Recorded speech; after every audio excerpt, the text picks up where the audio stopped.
And thank you so much for joining our second Women United Disruptive Dialogue.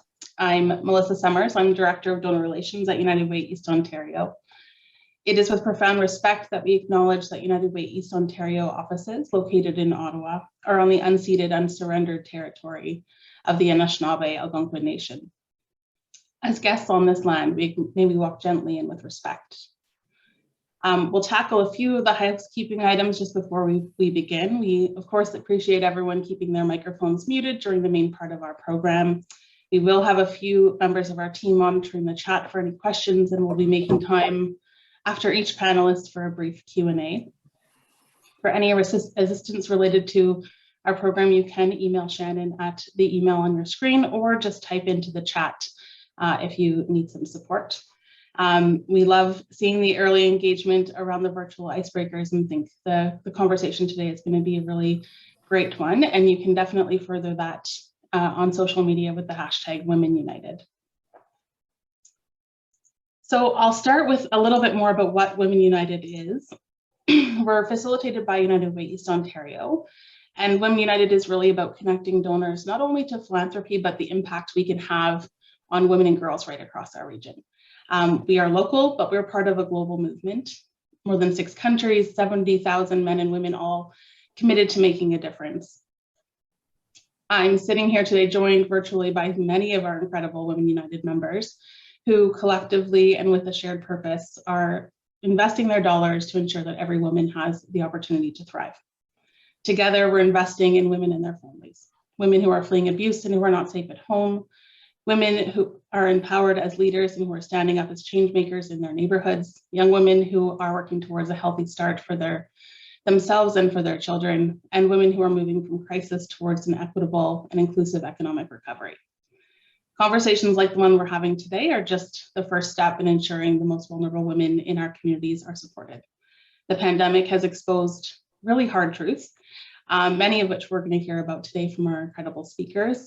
And our goal with Women United is to drive those conversations about the important issues, connect donors to the impact that they can have. And really, we hope that you'll join us, learn more, and even just connect with Shannon or myself after this event to learn a little bit more about Women United and what we're doing. So to kick off our formal part of the program, I am so pleased to acknowledge the incredible partnership that Women United has with Accenture. And more excited to introduce you to Claudia Thompson, a longtime Women United member and Managing Director of Risk Management and Quality Lead with Accenture Canada, to say a few words. Over to you, Claudia. Thank you, Melissa, and it's my honor to be here with you and to open this disruptive dialogue on behalf of Accenture. Women United and the work they lead for the Ottawa community is a personal passion for me. As a member of Women United, I've learned a great deal about the needs in our community and the impact that we can make individually and collectively when we make our time, our skills, our talents, and our resources available. And yet, I also know that I have a lot more to learn, and there's much more that I can do personally. Now, as a member of the Canadian executive team for Accenture, I am pleased that Accenture is committed to partner with Women United.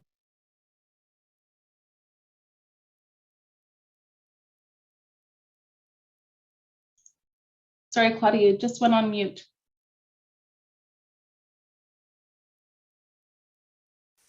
There we go. Am I back? Yes. All right. Sorry about that. I'm not sure where I went on mute. I was saying I am a member of the Canadian executive team for Accenture, and so I am very pleased that Accenture is committed to partner with Women United to achieve its mission, and that is to transform the lives of women. At Accenture, we do have a deep commitment to inclusion and diversity for all of our people, our clients, and our community partners. And it is led with a passion right from the very top with our global CEO, Julie Sweet. Inclusion and diversity are fundamental to our culture, and they are embedded in our core values. We have set some bold goals to achieve a gender balanced workforce by 2025. But it is a journey, and to reach our goals, we are continually working to highlight gaps and root causes through data analytics and predictive modeling. For example, some recent changes, Accenture more offers flexible work arrangements, including job shares and part-time work schedules to meet the needs of our people where they are at all stages of life. And our people's health and well-being are also very important to us. So we have recently evolved our benefits programs to best meet the individual needs of our people. Now, knowing that today's discussion is on the impact of COVID-19 on women and our economy, I'll also mention that Accenture is also proud to be a founding visionary of the Prosperity Project. And if you're not familiar with it, the Prosperity Project was conceived by a diverse group of 62 women from across Canada, 3 of whom are from Accenture, Meg Sincel, Shannon McDonald, and me. The Prosperity Project is a not-for-profit organization led by Pamela Jeffrey, and it was originated to help mitigate the impact of the COVID-19 pandemic on Canadian women who are being disproportionately affected. And there are some very real impacts, and you're going to hear about those impacts today from the guest speakers. Accenture provided pro bono support and some funding for the Prosperity Project Matching Initiative. And that initiative is specifically focused on NPOs that serve women in the areas of skill development, training, employment pathways, crisis counseling, and mental and physical health. It is my sincere thanks to Women United for opening my eyes. I want to thank the group of fantastic women leaders from our community that I have met because of Women United. It's a privilege to work with all of you. And a very special thank you to the speakers today for the work that you do in serving a number of women across our community. And for also sharing those experiences of women in our community impacted by COVID-19. Please know that we are joined together today to learn more about what we can do, what actions that we can help take to make a positive impact. We want you to know that we are prepared to lean in with you. Thank you. Have a great session. Back to Melissa. Thank you so much, Claudia. Not only for your incredible support as a member, but also for the support that Accenture shows to United Way East Ontario and Women United. I'm pleased to now introduce our first panelist, Erin Lee. Erin Lee is an experienced and passionate advocate who has spent decades working to end violence against women. Her work spans anti-violence programs, school board initiatives, provincial associations, numerous boards and committees. Currently, Erin is the Executive Director of the Lanark County Interval House and Community Support, co-founder of the Lee Allen Hayes Memorial Fund, active member of the Truth and Reconciliation Committee, Lanark County, and member of the Victimology Advisory of Algonquin College. In most recent years, Erin was a recipient of the MAG Award of Distinction and the ETFO Award of Social Change. Thank you so much for joining us today, Erin. Good afternoon, everybody. It is my honor and my pleasure to be here with all of you to talk about really the contributions that you have made to lessen the impacts of COVID on the women and children in our rural community that we serve every day. First and foremost, I want to give you a statistic because people like numbers. So I'm going to give you that first. And I'm going to tell you that typically our agency responds to about 2,500 crisis calls a year. And in the fiscal year that just ended, March 31st, 2021, in that year, we responded to 4,815 crisis calls. So already what we know and what we've already known all along is that COVID has exacerbated the issues of violence against women and children. It didn't create more violence. It didn't actually, we're not actually learning, oh my goodness, there's a lot of violence happening in relationships. What we're understanding is that it was exacerbated by COVID-19. Statistically, I want to offer you one more.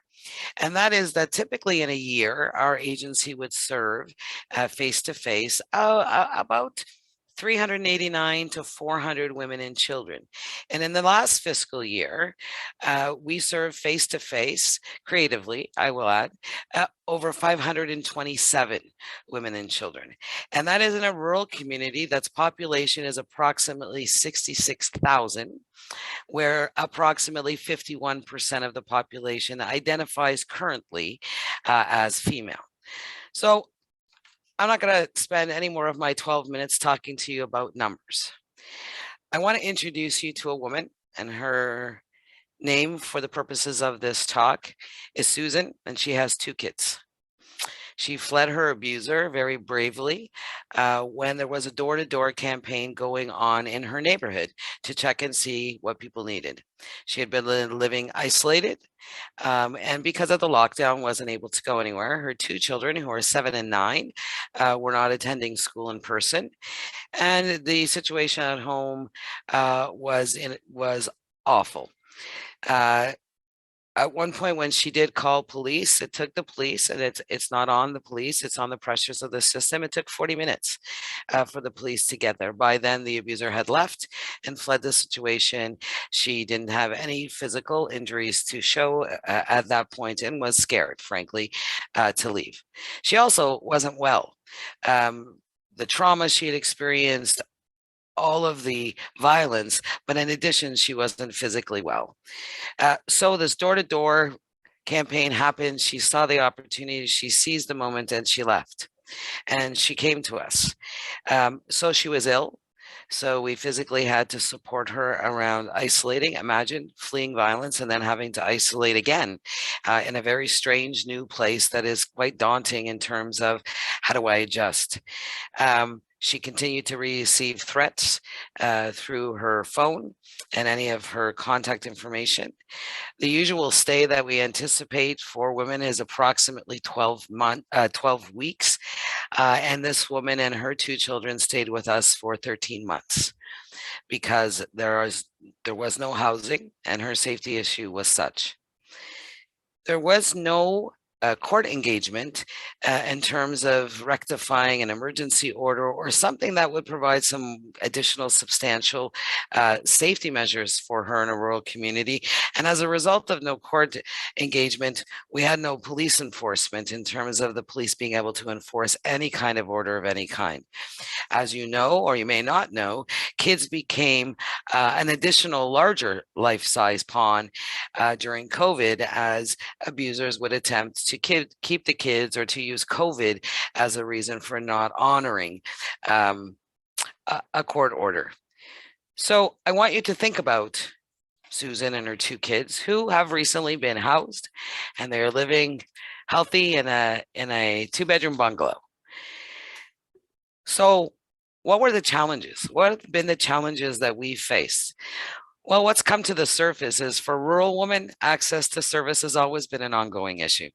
So during COVID, stay-at-home orders and the like created additional barriers to our crisis line and other contacts. Our crisis calls increased by 75%. Practical support via online services were also problematic for many, as cell phones were often on a family plan. Frequencies of calls and appointments needed to be altered as women were at home taking care of their kids and also living with abusers. With systems shutdowns and family courts and criminal court matters not being addressed, it left women and children at a heightened level of risk. Access to COVID information and vaccines really was not readily available and not really a priority when your day-to-day focus is trying to stay alive and trying to navigate. So the priority around vaccination and all of those precautions, those things were often used for women to keep them where they were. Not having the access, not being able to make it a priority, being lied to about and given misinformation about what it means, especially in a rural community where your neighbors are not necessarily right outside the window. Stress and incidents of violence were more severe. You all have seen that if you've listened to the radio, watched the news, or read articles. And due to higher rates of stress and at-home living, we found ourselves looking at what are our realities in terms of our capacity to respond as a congregate living environment and a community-based organization that covers a large geographic rural area. So we saw those pressures, and we sat down as a team and thought about how are we going to manage all of these things in a community where, getting onto a Zoom call, getting to getting a phone call to 911 often means taking the phone, running to the edge of the driveway where you actually get service, and then being hopeful to be able to complete that call or that engagement safely. So we had to look at solutions. Pivot, flex, all of those words became our everyday language. And we started to think about, how do we do things outside the box? We started to use Lanark County transportation to support unique individuals to get somewhere. We assisted with grocery cards and food delivery where it was safe enough. We did the most creative safety planning and in-person drop-offs, where we would drop off a basket for Easter, and in that basket would be a cell phone so that mom would be able to have access to us at some point. We did end of the road drop-offs. For those of you who know Boys to Men, the End of the Road song had a whole new meaning for us through COVID thus far. We worked with the OPP very closely, and we launched, believe it or not, a new program called the Victim Advocate Program. And we were able to do additional wellness checks that were connected to neighbors and such. We were afforded opportunities to support women with cell phones and devices and increase access women and children in rural communities. We began hosting forums online for individuals and group engagement. We had residence meetings and activities for second stage housing that were online, and were certainly things that some of us are maintaining now as we move towards a different look at Ontario. How are we afforded to be able to pay cell phone plans and offer people phones? The United Way. How are we able to increase our porch drop-offs, our security cameras, our engagement the United Way? How are we able to meet clients in the park safely, or maybe at an area near a location that would ensure safety, and have supportive paramedics and additional staffing to help us with COVID testing and staffing clients? Women United. I think it's important for all of you to know that you've contributed to making a difference in the lives of women and children that you don't know. And what you need to know is that for us in our community, the barriers women face, isolation, transportation, safety, increased fragility, vulnerabilities, those things exist whether COVID exists or not. But what you need to know is your contributions, your wisdom, your intention, and your knowledge and your awareness actually contributed to strangers. It gave them a safe place to stay. It offered them safer transportation and helped us navigate various barriers, frankly, that on a day-to-day basis may have been so difficult for others to manage.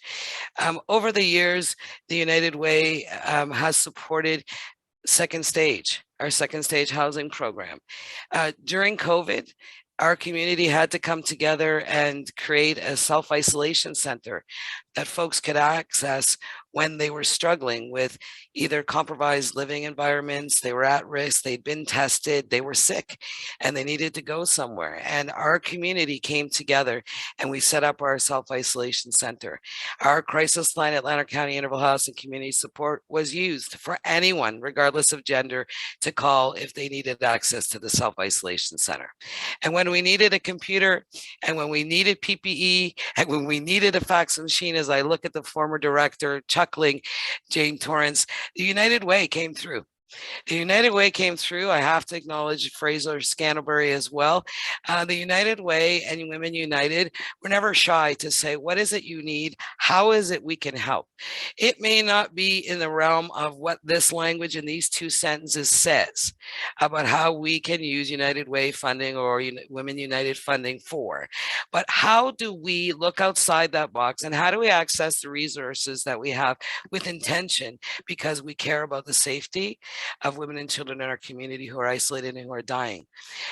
So it is important to know that that's what happened. I'm not going to tell you that a rural community is It's not tough to navigate. The variables in a rural community are things that you really only get to know once you live there, in terms of cell phone realities and neighbors knowing neighbors and faith pressures and community pressures. And with our community growing and changing, it was such a refreshing support to know that Women United and the United Way would do what they could to support the women in our community. So what do we need now before I run out of my 12 minutes? We have struggled. We have seen what COVID brought to us. We have pivoted, we have flexed, and we have persevered and continued to serve people. We have been creative.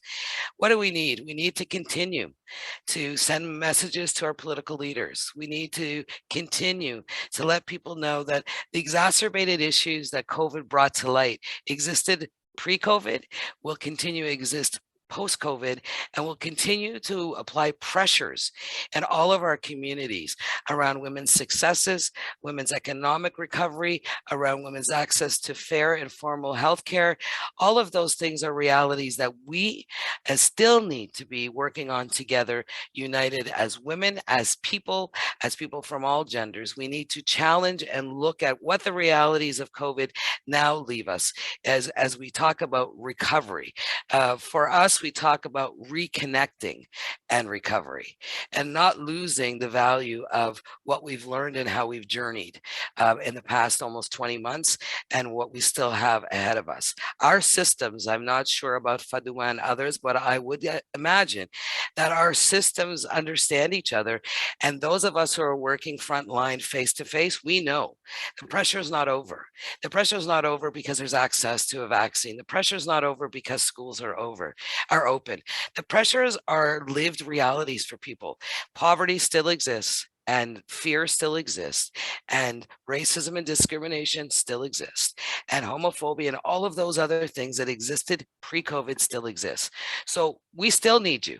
We still need you to maintain your support, your faith, and your intention in the rights and the value of women contributing to our community, and the faces of the wee kids as we look on the screen and see that baby sitting in her high chair, his or her high chair, enjoying lunch. So I want to express my gratitude to all of you and to say thank you for reaching out and touching the lives of those who you may never meet but are impacted by your intention. Thank you very much. Thank you so much, Erin. I'm really struck by the idea of reconnecting and recovery, and I think that that's something I'll take away for today for sure from your words. We have time for one question if there is anyone through the chat or using the raise hand function who has a question for Erin. Can't see everyone, but I'm going to try.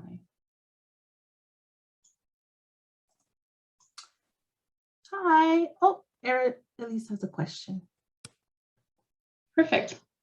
Renatha, if you'd like to ask, you're welcome to as well. Okay, perfect. Hi, Erin. You caught my attention near the start when you said the amount of face-to-face interactions you had and how you had to become quite creative in those.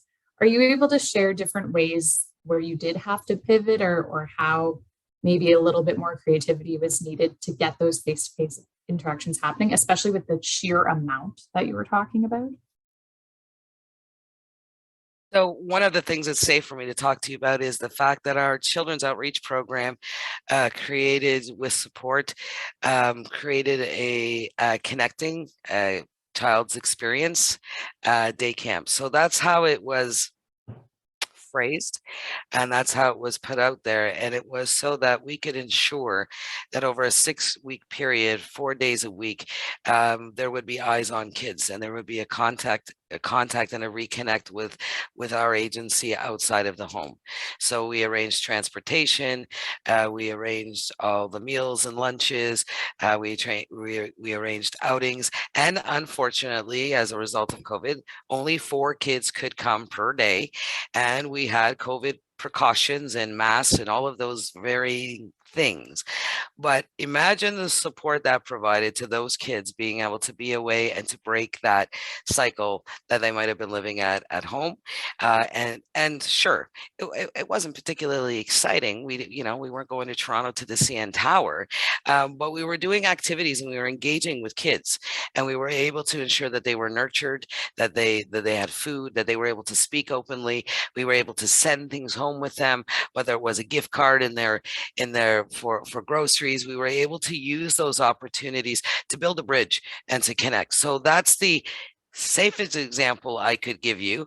But there were other things that our staff did in order to get security alarms to people and a face-to-face contact. We would have a restaurant that I won't name that would share their Wi-Fi.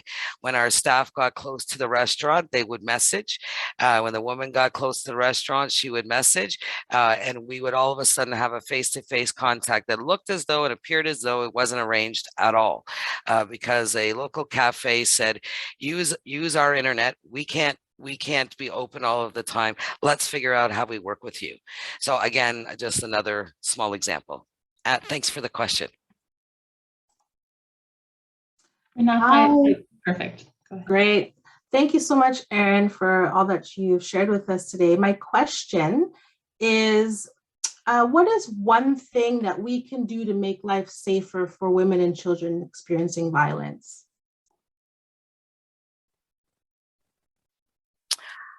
That's a really great question, and I could list you probably 48 things related to money. But what I'm going to honestly say in terms of speaking my truth is pay attention. Pay attention to each other. Pay attention to the signs that other people are not seeing. Offer a hand up, not a handout. Women are not looking for handouts. We're looking for a hand up so that we can change what the future looks like for us. So my suggestion, Renata, honestly, would be for us to be paying attention to each other, and reading what's not being said. And certainly I would say that it is important to be working with our other communities and our politicians on the issues of the housing crisis, on the issues of basic income, on those issues that create meaningful and authentic change for folks. It shouldn't be shameful to have to access social services. It shouldn't be inequitable. There shouldn't be inequity, and it shouldn't have to be. We shouldn't have hoops. Those are larger systemic things that I really feel like we need to continue to be engaged in. Thank you. Thank you so much, Erin and Renata and Elise, for your questions. I'm going to introduce our next speaker, Faduma Youssef. Faduma is the Executive Director at the Britannia Woods community, where she works with a small but mighty and caring team of delivering place-based community-wide supports and specialized well-being services for Black, racialized, newcomer communities living in Ottawa's West End. She has spent the past few years working in community development and health promotion for community health centers. Arriving in Canada at the age of 7 with her parents and siblings, Faduma grew up in Ottawa's West End, surrounded by other loving families from various countries. She holds a degree in public administration and a minor in social services from health from the University of Ottawa. She has a keen interest in program evaluation, reflective service design, and working with community to create solutions that work for them. Welcome, Faduma. Thank you, Melissa. And Erin, honestly, I could listen to you all day. I really appreciated that. And thank you for just that presentation. And I think what struck to me is honestly, as I was reflecting on, and I'll get to the end when I highlight what is working for women in our community, and a lot of it does have to do with what United Way has brought forward. So I'll just give a little bit of a background of the community that I work in. And for those of you who are not familiar, I think a lot of people are familiar with community houses, but we are a community house. We're located in the Ottawa Community Housing neighborhood of Britannia Woods, located in the West End. Our main facility is actually a converted 4-bedroom townhouse. And out of that townhouse, a lot of things happen. Out of that townhouse, we have a community space, we operate a food pantry, we have a computer lab, and we have office space for house staff. And Britannia Woods operates a wide range of wraparound programs and services to support individuals and families experiencing inequity. And it's the unique intersections of poverty, racialization, women, age, and ability that creates significant social disadvantages that can further deprive vulnerable individuals of basic needs. And our focus really is on maintaining strong community presence and administering culturally responsive social, recreational, and mental well-being programming for children, youth, and adults. We not only serve Britannia Woods, but through our food security programming and our culturally responsive mental health services, we support a lot of the 6 to 7 neighborhoods that surround Britannia Woods. So I was reflecting on, I think, what I was requested to talk about. And honestly, when I think back on 2020 and 2021, it appears a bit of a blur because we never closed. There was a strong, I think, attention in our social service sector around how do we reach the most vulnerable people. And really, we have infrastructure within our city to reach some of our hardest hit communities. And Britannia Woods Community House is one of those aspects of the infrastructure. So over the past almost two years, we have seen the COVID-19 pandemic really deepen existing inequalities in our community, expose deep vulnerabilities of our current social and economic systems when we look at it through the lens of women and their lives. But we've also seen, and I think Aaron highlighted, presents opportunities on what actually works to alleviate some of these inequities. So communities like Britannia Woods, large family communities with a higher proportion of Black racialized newcomer populations and who are low income or living with limited income, were some of the hardest impacted communities in Ottawa when it came to COVID-19 cases. We also know through the Neighborhood Equity Index and Ottawa Public Health data that some of these neighborhoods had existing vulnerabilities. And just to name some of them, we have a higher percentage of people living in inadequate housing, housed but inadequate, overcrowding. We have families of 5 to 6 sharing 3-bedroom homes and 1-bathroom homes. And this is what I mean when I say inadequate. Unsuitable also when it comes to maintenance. A higher percentage of vulnerable people, when it comes to income, single parent homes, low wage workers.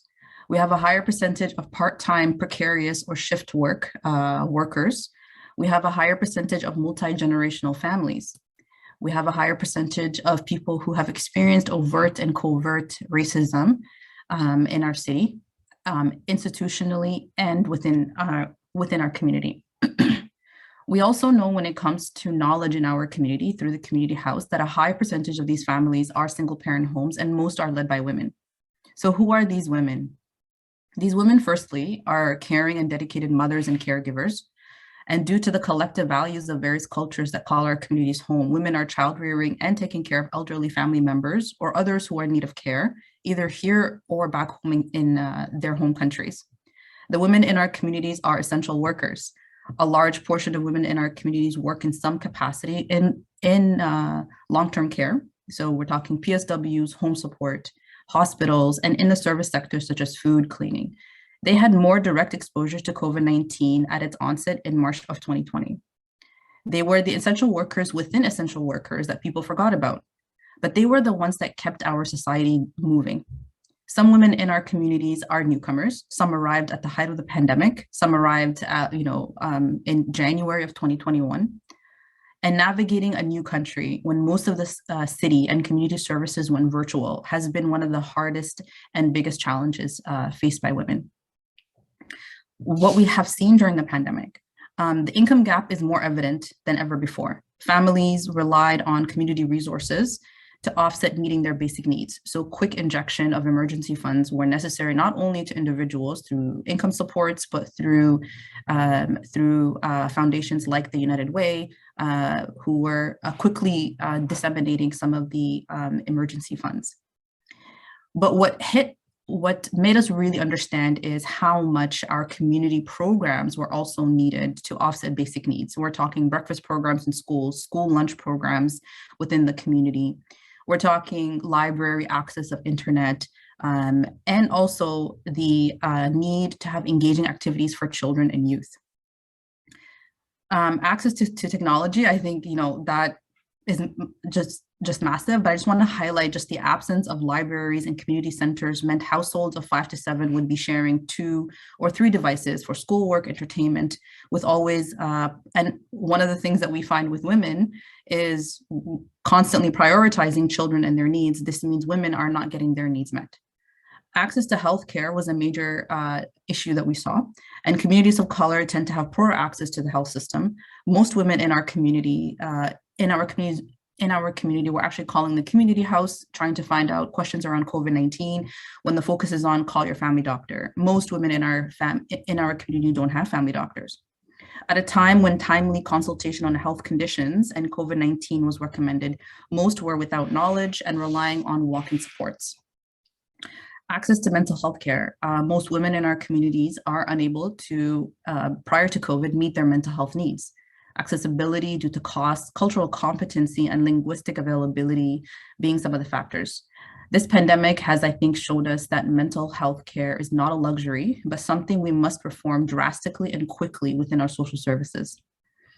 And I will touch upon the absence of communal space, because when you cannot meet your mental health needs in a formal health system, you rely on community, you rely on communal spaces, you rely on community programs. So with the absence of these, we've seen increased loneliness, when staying home isn't safe, psychologically or physically, where do you go?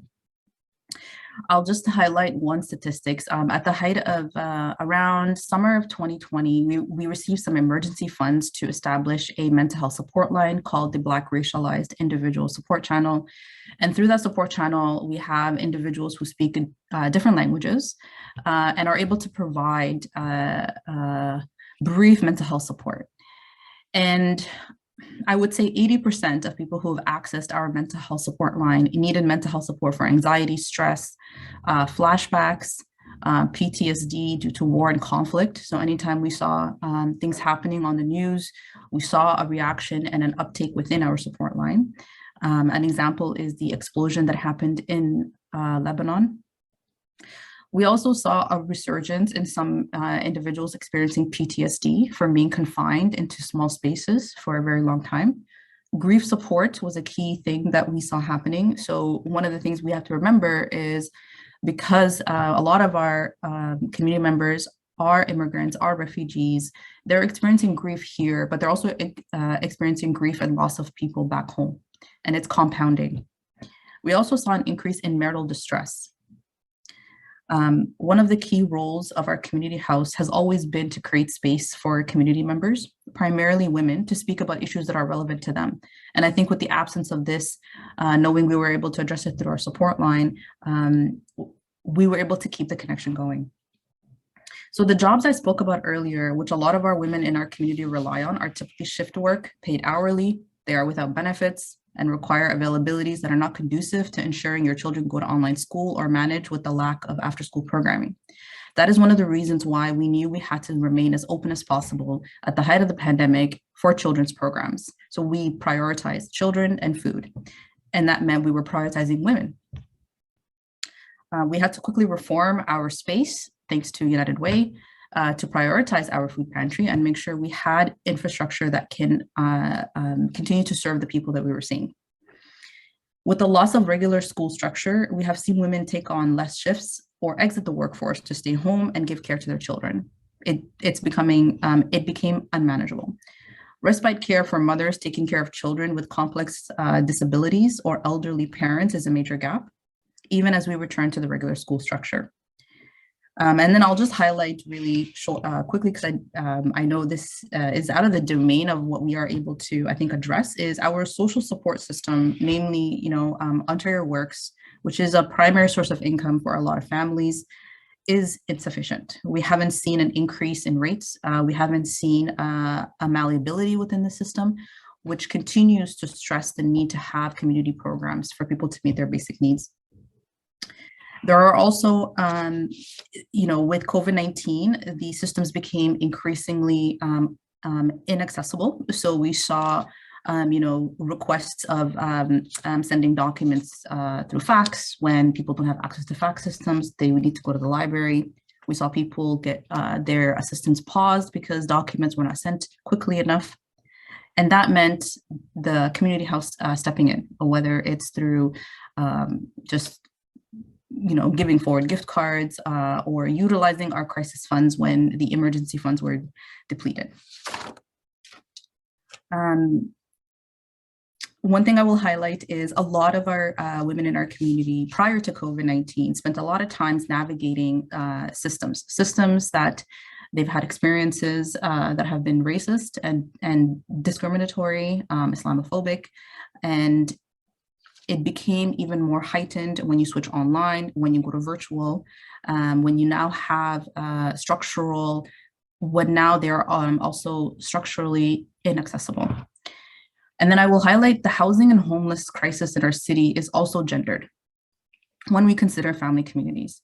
Since the onset of COVID, it has become increasingly clear how insufficient our housing system truly is.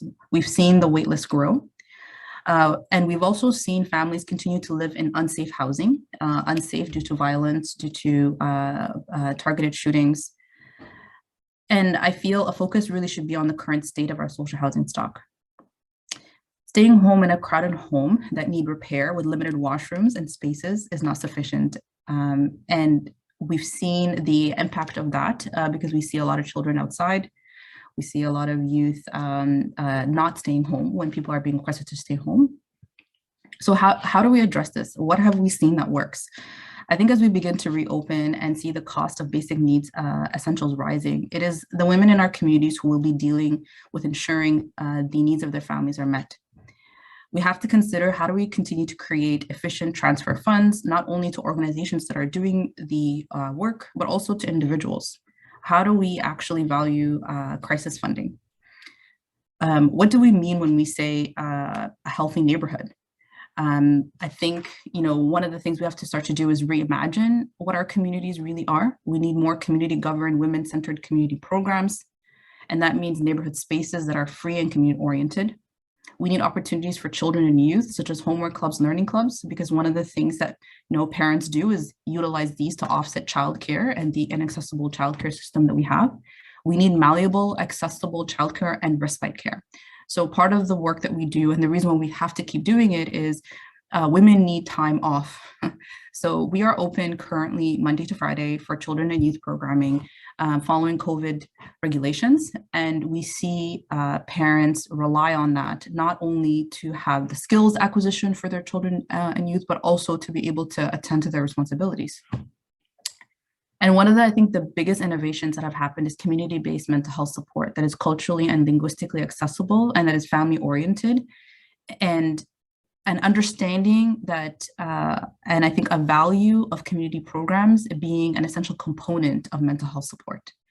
I think those are innovative. And I think just those items that I've listed, I think, we've seen a lot of targeted investment in those, but I think they are precarious. I think that's one thing I want to leave you all with is, we need a lot of reform when it comes to legislation and focus when it comes to social policy, but these are precarious. And with that precarity, it means we need individuals to keep stepping up. We need to have a guided way on how we do targeted investments on what is working.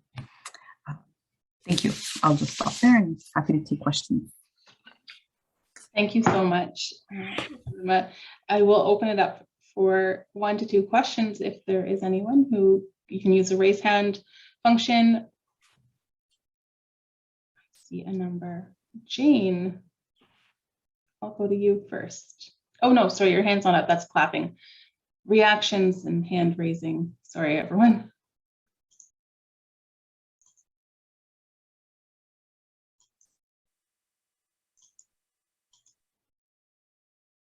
Noor, I see your hand up. Thank you.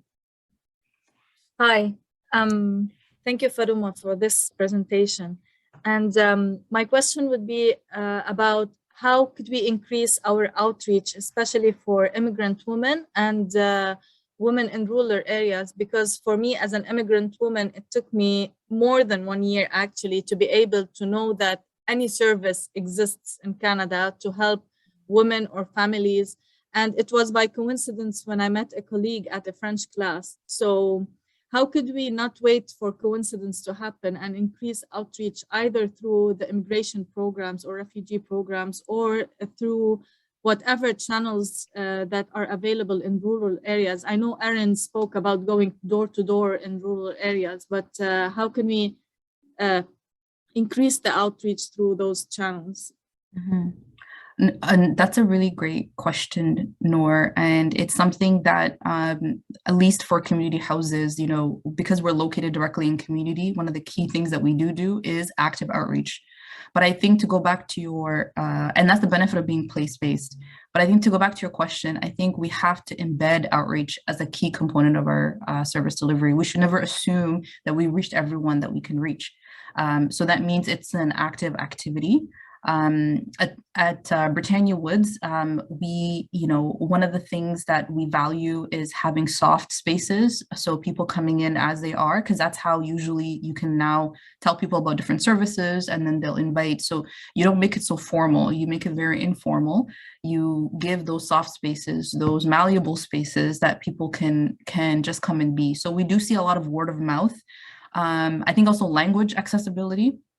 You have to consider where communities are, where they're gathering, you know, where, for example, Arabic speaking women are.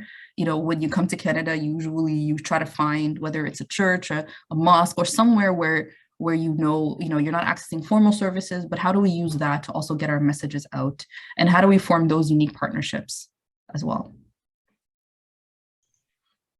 Thank you so much for your question, Noor, and for your presentation, Fatima. It was incredible, and I know there's so much more work that you kind of touched on, the cross-section of work happening in Britannia, and it's really incredible to hear about that today. I'm going to introduce our next speaker, Marjolaine Houdon. Sorry, there we go.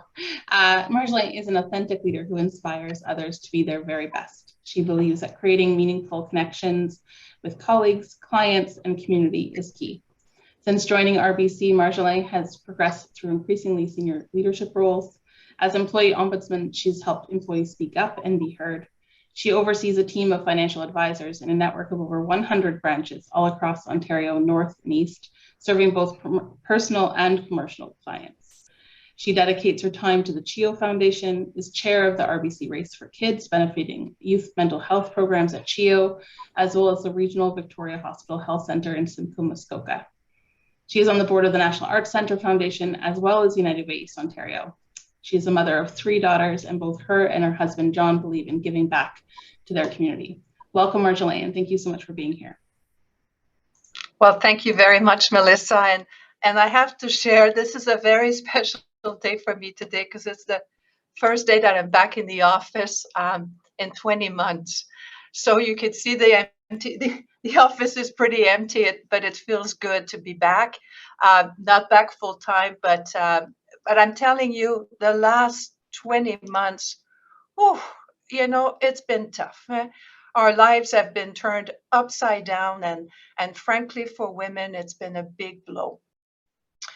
At the beginning of the pandemic, there was a storm of layoffs, you know, over 3 million, you know, within a few months, many of these jobs came back.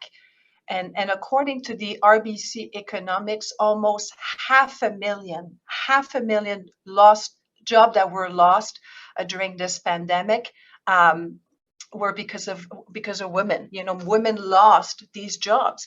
And that's a lot. 500,000 women lost their jobs during the pandemic. Now, the good news is the number of women in the workforce has now returned to the pre-pandemic level. But unfortunately, that's not the whole story. So there's certain groups of women who have been harder hit, you know, than others. And in particular, we're talking about less educated women, lower income earners, women with young children, and women of diverse backgrounds. These women have not returned to their jobs. It's proving to be an unequal recovery. So what does this mean? Well, it means that the hardest hit sectors still have not fully recovered. These sectors are female dominated. There's 200,000 jobs still that are not back in sectors like retail, travel, hospitality. And these jobs, they belong to lower income, less educated women. And this means that more vulnerable women in our communities are falling further behind. C'est très clair que la pandémie, la pandémie a fait en sorte que les femmes ont été très durement touchées, et les femmes, surtout les femmes plus vulnérables. Il y a près d'un demi-million de femmes, un demi-million de femmes canadiennes qui ont perdu leur emploi au début de la pandémie. Il y a une bonne nouvelle, on a retrouvé le niveau d'emploi pré-pandémique, mais les chiffres ne disent vraiment pas tout.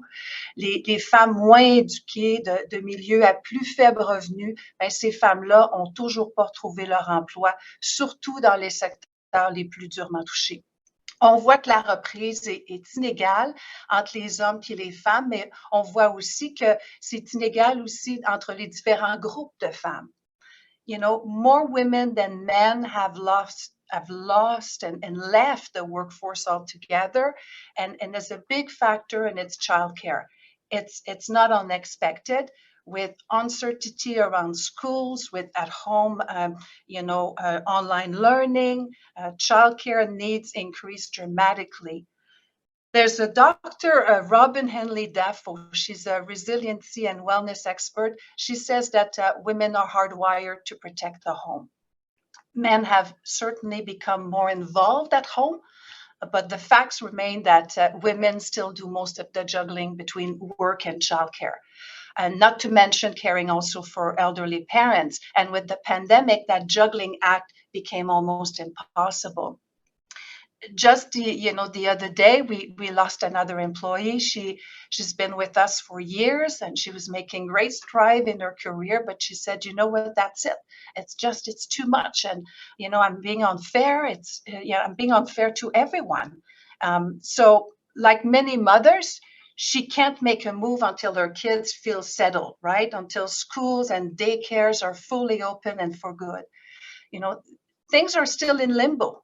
With higher vaccination rates, there's hope. Some businesses and communities will fully reopen soon, and so will some of the hardest hit sectors. But how easy will it be for those women to get back into the workforce? Because we know that any break from work is hard to recover from. We lose our connections, our networks, our confidence, our skills diminish also. And the bigger question is, will their jobs, still exist when they return? Will they have to reskill to prepare for jobs of the future? The reality is the recovery will take years. On s'attend que la pandémie, la reprise après cette pandémie-là, ça va prendre des années. Puis pour les femmes plus vulnérables, elles devront se recycler pour vraiment se préparer pour les emplois de demain. We just can't simply afford to lose women from the workforce for so many reasons. It's a loss for the workplace. We lose women's input, their perspective. And for the woman herself, it's a loss of income, independence, and identity. And it's a great loss for the economy. $100 billion every year. That's how much we lose for every year that there are more men than women in the workforce. 100 billion. Even if numbers are looking better for some women, there's definitely some clouds on the horizons. Many women in the workforce right now are still at risk of leaving. This is where we, as employers, I think we have to do our part. We have to help them hang in there. I don't pretend that RBC we have the winning recipe, but here are some of the things that we continue to do to help. So first of all, flexible work hours wherever possible, and paid leave to take care of kids. Since the beginning of the pandemic, we've offered an additional 30 days for parents in branches, most of whom are women. Allowing also people to work from home whenever possible. And we continue to enhance our mental health programs with more resources, seminars, and access to therapy. I think we all have to recognize that we're all human. I think every employer needs to continue to do what they can. It makes good business sense. You can't have a healthy business without healthy employees. And when you support your people, well, they remember that builds trust, and I think they'll stay with you. One thing that the pandemic, I think, has taught us all is that listening is key. When we interact with our teams, we need to just slow down, take the time to check in, to connect, ask people how they're doing, see how they're truly doing, unpeel that onion, and then just listen. Now, I think it's important to look ahead towards recovery. How can employers help women get back and stay in the workforce? I think it's time to think outside the box. When it comes to hiring, look beyond the resume. Ask yourself, who do I have in front of me? What skills does this person have?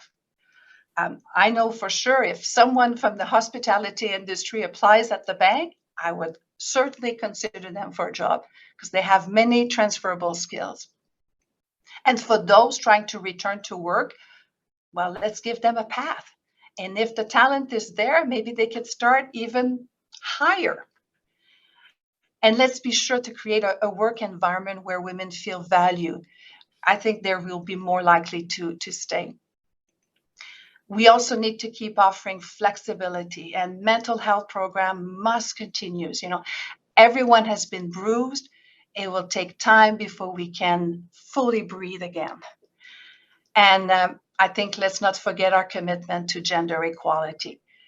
We must keep encouraging women to move into leadership positions. They are natural leaders, and I think they're compassionate ones too. And it's not just about closing the gender gap.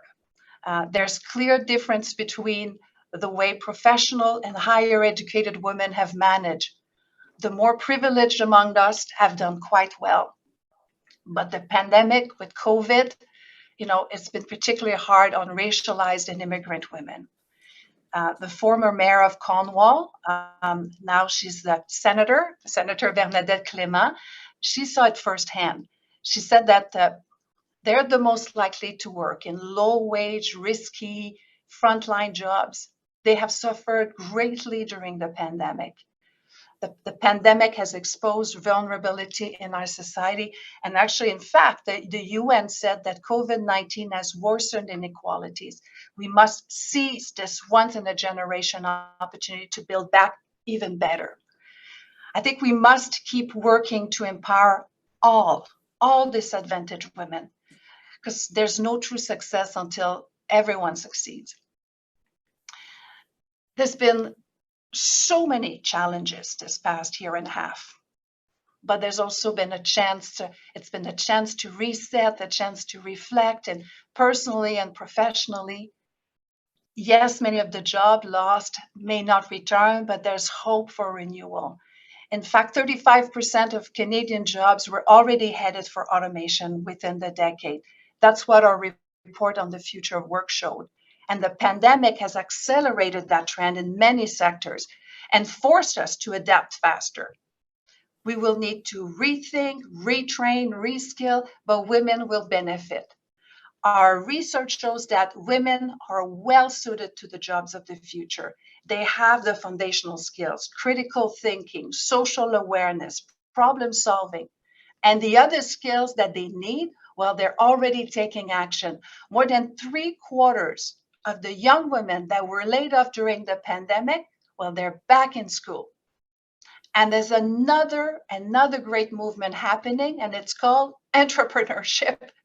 More women are showing an interest in starting their own businesses. I just met an Air Canada flight attendant who was laid off. She started an online maternity wear business. She saw a gap and just went for it. And you know what? There's something special about female entrepreneurship. Carla Briones, she noticed it. She's a business strategist here in Ottawa. She works with a lot of newcomers. She herself immigrated from Mexico a couple of years ago. And Carla says that when women start businesses, it's more intentional. They start with a passion and they want to have an impact. And Carla is a great example of this. She owns 3 businesses. One of them is a restaurant, a major COVID challenge during the peak of the pandemic, but Carla managed to adapt and have impact. She temporarily turned her restaurant into a specialty grocery store. And she started fundraising to bring meals to healthcare workers. I think we all agree that we can definitely use more entrepreneurs like Carla. We've seen the strength and resilience of so many women's leaders. You know, they've survived, even thrived this pandemic. But there's Sunshine Tenasco, who runs Powwow Pitch. It's kind of a dragon's den for Indigenous entrepreneurs. Well, she went virtual and national and brought awareness to Indigenous cultures and business. In 2021, she just wrapped a few weeks ago. Well, it was bigger and better than ever. Great entrepreneurs see, I think, opportunities everywhere. For sure, I think it could be hard to find the silver linings in this pandemic. Yes, it's a fact, COVID has been a blow to women in the workforce, but I think we are resilient. We are adaptable. And as Dr. Robbins says, we're all hardwired to do hard things. There's definitely hard work to do to bring women back into the workforce, especially most vulnerable women. But let's not just go back to the status quo. Let's not accept lower paid positions for women. I think to accomplish this, the government will need to, to help. We'll need a comprehensive strategy, a strategy that addresses both skills and childcare gaps. The former Mayor Clement says that she's had more conversations about racism, feminism, childcare, and women in the workplace in the last year and a half than in the previous 10 years. There's hope in the air. Je pense que c'est un fait, la pandémie a porté un coup dur aux femmes sur le marché du travail. Mais les femmes sont résilientes. Elles s'adaptent. Puis il faut absolument ramener les femmes sur le marché du travail, toutes les femmes de tous les horizons. Puis pour y arriver, nous, en tant qu'employeurs, on doit faire notre part, mais il y a le gouvernement aussi. On doit aider les femmes à tenir le coup. On doit faire de cette reprise, je pense, une reprise inclusive. With the right actions, we will rebound even stronger. I think it's possible. I think we can and we must. So let's all work together. Let's bring women back. Let's make this a more inclusive recovery. Thank you. Thank you so much, Marjolaine. I think every time you speak, I'm impressed, but just the combination of the statistics and talking about entrepreneurship is really, it's inspiring to hear about what recovery could look like for women. So I will open it up to questions now. So you can use the raise hand. Oh, Jane, I see your hand up. Go ahead. It really is raised this time, Renata. Thanks for that wonderful presentation. And when we talk about women returning to work and into some of those lower paid jobs, I really like to think about getting women into the higher paid jobs. And actually, I want to know how we're going to allow women to change the world and to come into the higher board positions in corporate corporate boards. And RBC's corporate board, you have a pretty good representation of females on the board, almost half, not quite. But how can you advise the women on the call or the women in our whole region? How do we penetrate those corporate boards? I think that not-for-profit boards are doing a pretty good job of having women representation on those not-for-profits, but corporate boards are a different thing, and they're the ones that are the change makers for sure, changing policy, changing direction. So, can you give us any tidbits of information there? Thank you very much for the question. And you're right, RBC has done a lot of work. When I joined the bank 30 years ago, there was only one woman that was executive at the bank. Today, 50% of our executives are women. So we've made great progress over the years. And you're right, we were the first bank to have a president of our board is a woman, and we were the first one also. So we've made great progress. I think it continues to be. It's nice to have role models, right? To see that it's possible. We're 8 regional presidents across the country. 5 of us are women, and we're certainly very visible, and we're mentoring a lot of younger women, and not just inside the organization, but outside the organization also. And I think it's the little tap on the shoulder sometimes that we need. That is important. So to give back for all of us that have succeeded, or have gone up in the ladder there, and share our experience and share that it's possible. I think that encouraged definitely. Mentorship is important. I think the culture of the organization is important too. Like I said, I'm very proud of RBC and the progress that we've made over the year. So I would say culture, mentorship, seeing role models out there, and believing in ourselves too. It's going to be bumpy along the way, but I think we need to charge ahead and not give up. Thank you. Thank you so much, Jane. MC, I see your hand is up. I'll turn it over to you. Hi, thank you for your presentation. It was very informative. The question I have is, I work in STEM, so definitely feel the gender gap. Are there any publications or resources that you can refer me to that kind of have data with respect to the benefits of promoting women within the organization, and how it makes good business sense to incorporate mental health components to safety programs and whatnot, because we're struggling to kind of bring that to light and really get the buy-in without concrete data. Absolutely. And I would encourage you to go on the RBC website. There's a section called Thought Leadership. One thing that we do is we have access to a lot of information, of course, internally, but we also share our research publicly too, and we put it on the RBC website. So there's lots of information on the under the Thought Leadership section on the website. On this particular topic, on any other topics. Okay, great, thank you. Yeah, all kinds of information. You even have podcast also with John Stackhouse, who used to be the editor-in-chief editor of the Globe and Mail, who now is a colleague, a banker. Who would have thought that a journalist would be a banker, but he helps us also, and with all these reports, and share it out there. So you'll find all kinds of information. Okay, great, thank you. Thank you for that. I did put the link to RBC's Thought Leadership section. I've definitely cruised that site quite a few times. There's always great reports put out from RBC, so thank you. Are there any last questions for Marjolaine before we move on?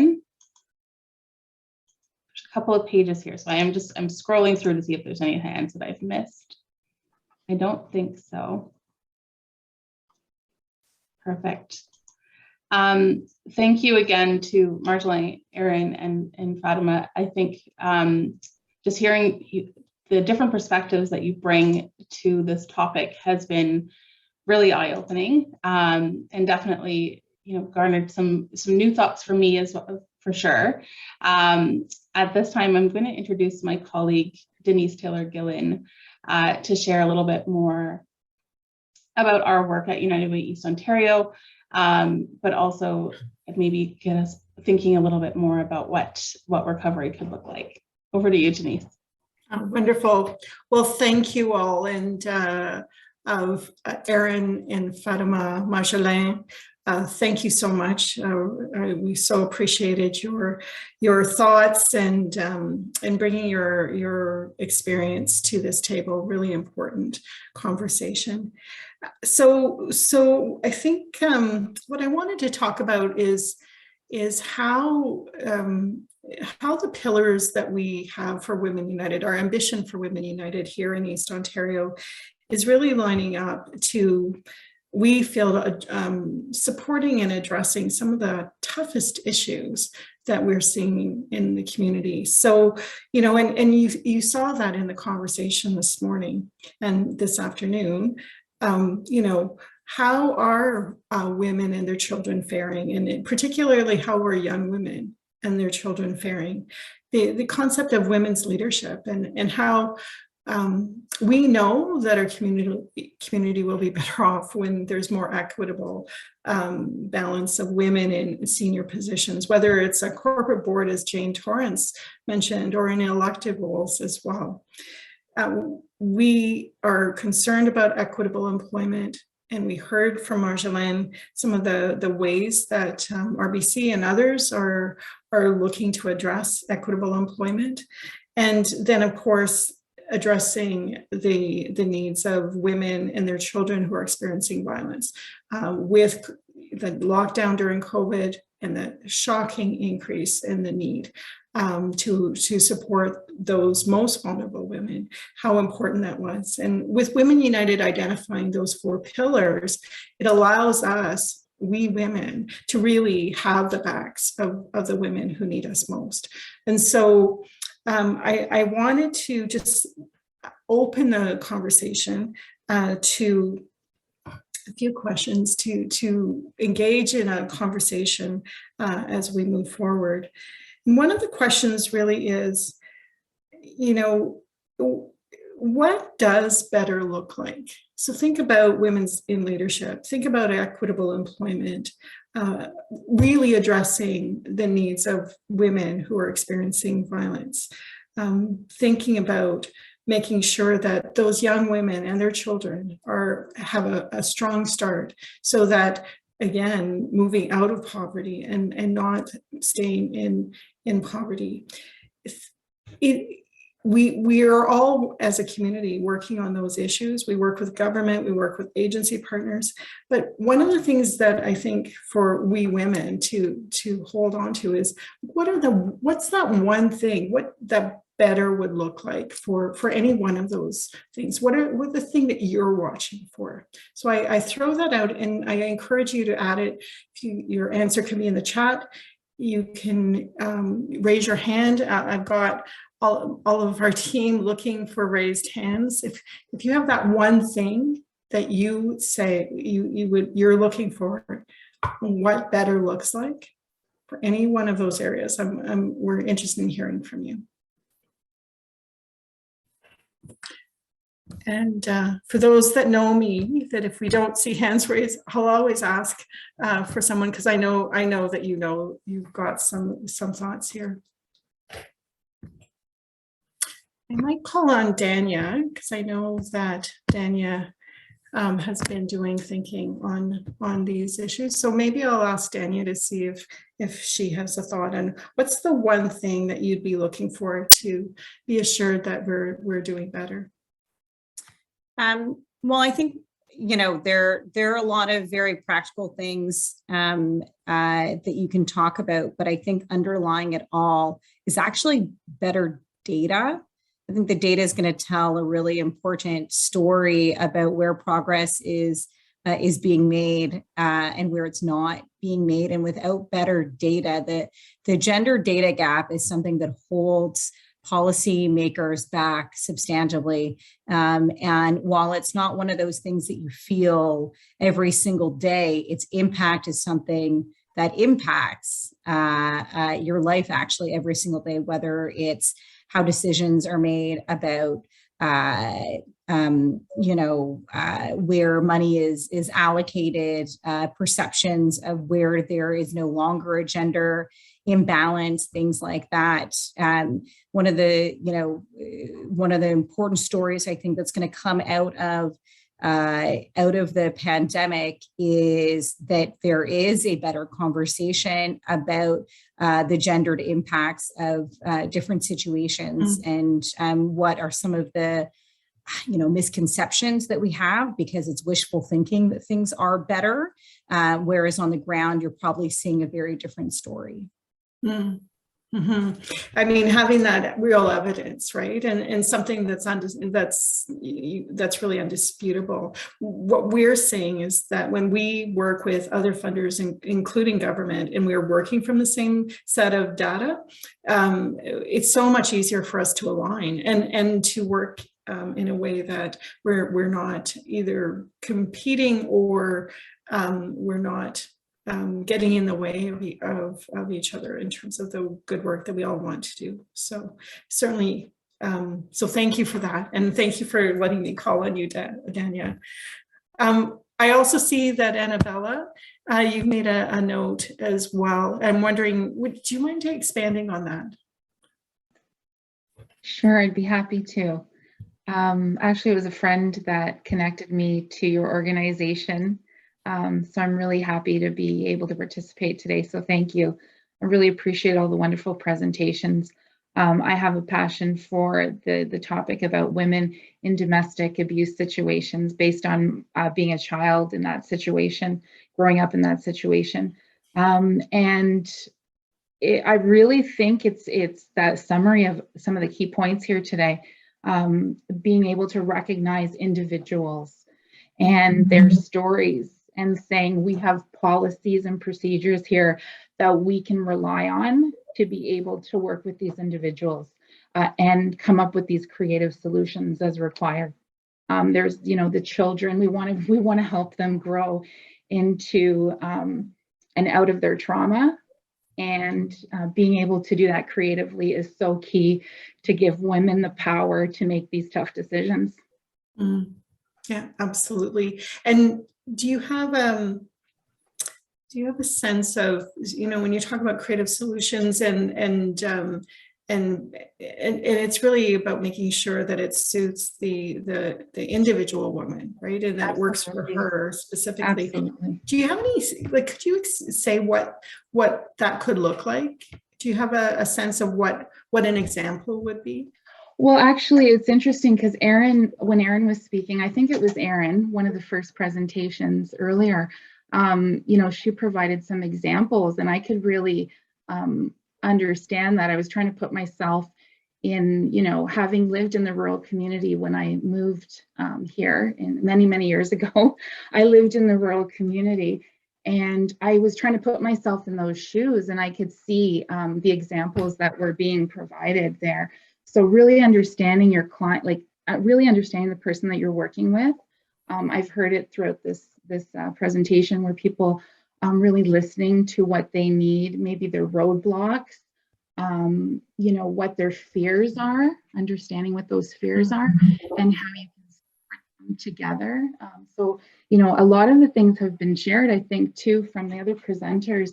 I think I also heard, and I know personally, where the roadblock is when you start hearing some of the things that are challenging, that are the roadblocks that people will bring up in terms of the policies, I think, that exist.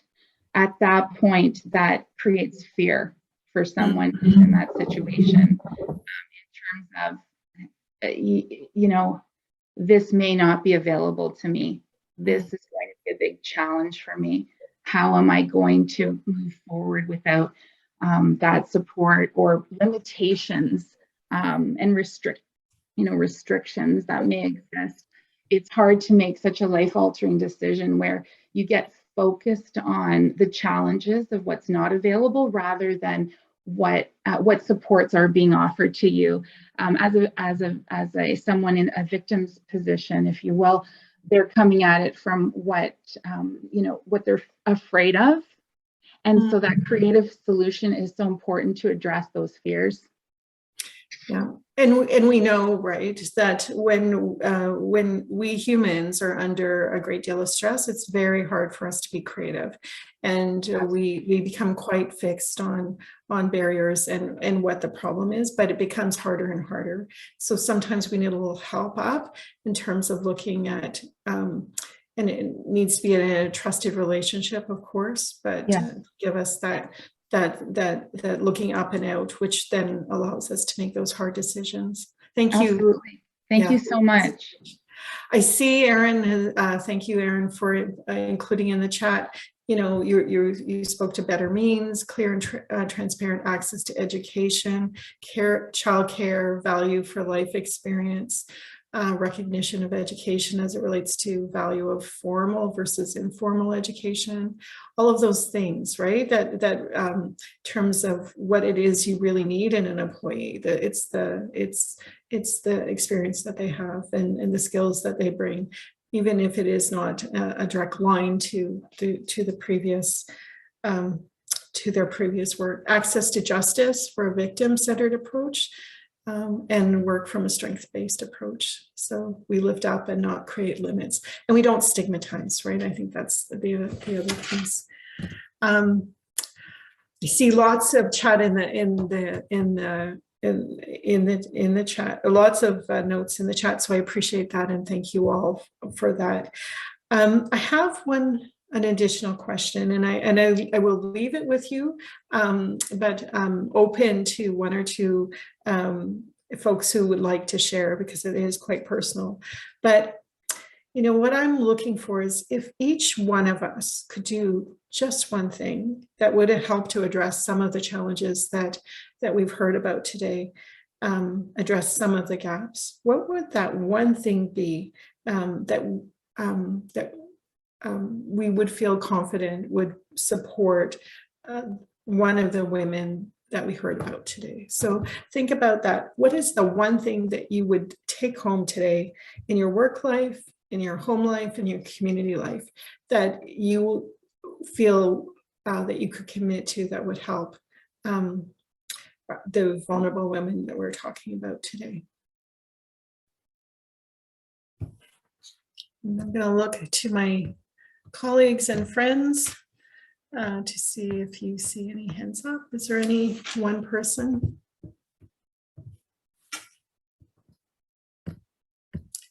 Again, I know that there are people in the, again, I hope you don't mind if I will call on a few. I see I have Amal. So Amal, you are with us today. Amal Emily is on our CI cabinet. Amal, I'm wondering, thinking about your work life, is there one thing that you see yourself committing to today? Yeah, thank you for the question, Denise, and extending the invitation for today's event. I guess what I see myself committing to is sort of in service of the clients that I work with and work for. So in my day job, I work with students, staff, and faculty who've been impacted by sexual violence. And a big part of my role is case management and sort of doing what I can to play a supportive role. And it can be difficult working sort of what was brought up in some of the presentations. There's lots of systemic and structural barriers for survivors and those who have been impacted to get supports, whether within the institution or outside. So that's sort of what keeps me grounded and keeps me committed, is that there's lots of changes that need to be made. And if I can play like a small role, however small or however big, that's what keeps me going. Amal, thanks so much. I really appreciate that. And thank you for joining us today.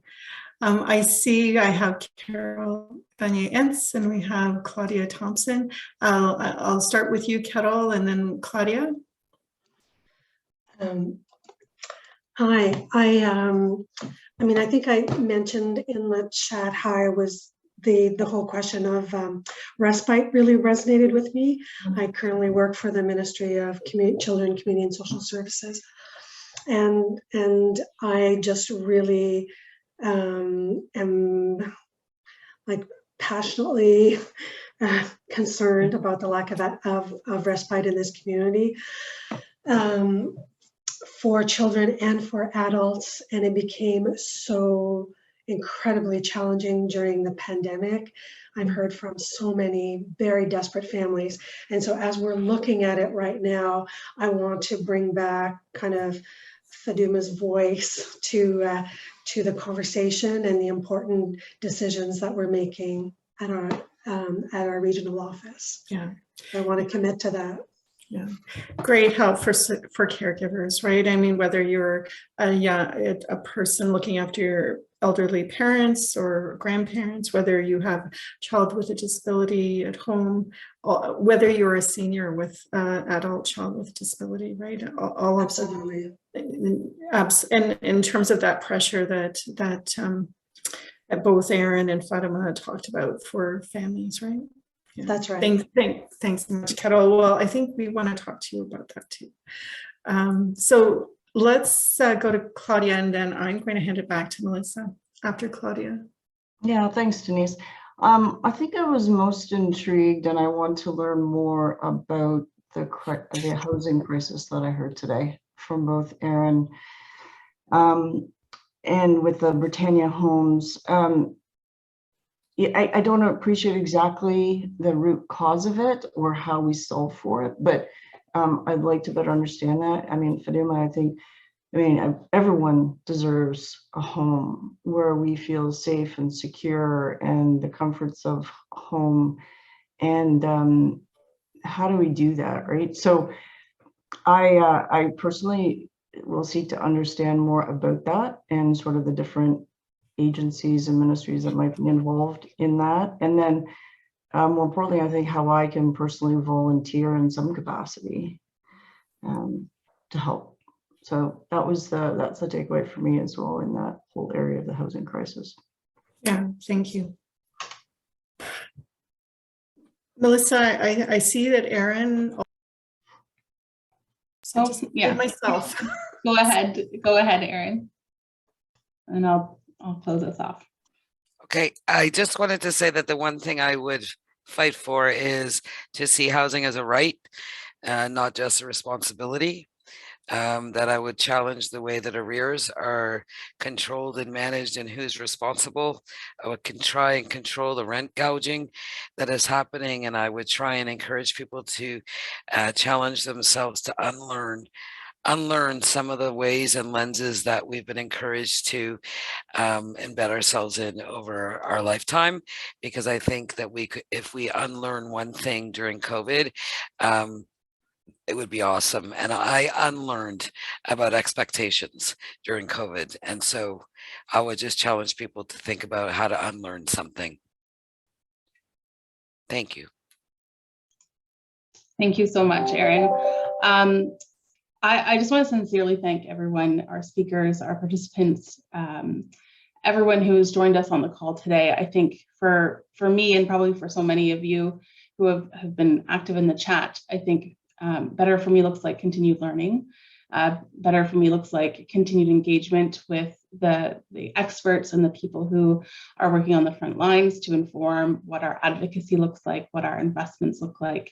And it certainly includes, for me, Women United. We heard so much, and I think every single one of our speakers spoke in some way about creative solutions, reimagining what it looks like, and of course the ever present word pivot we all heard in COVID. And now I think it's about looking at what that might look like for recovery, for renewal, and for reconnecting, to borrow Aaron's word. So thank you so much for joining us today. Thank you for your continued engagement around these Women United events. We hope that you'll stay in touch with us and learn about the next disruptive dialogue that we hope to have. And we welcome any and all feedback. But thank you very much and have a wonderful afternoon. Thank you.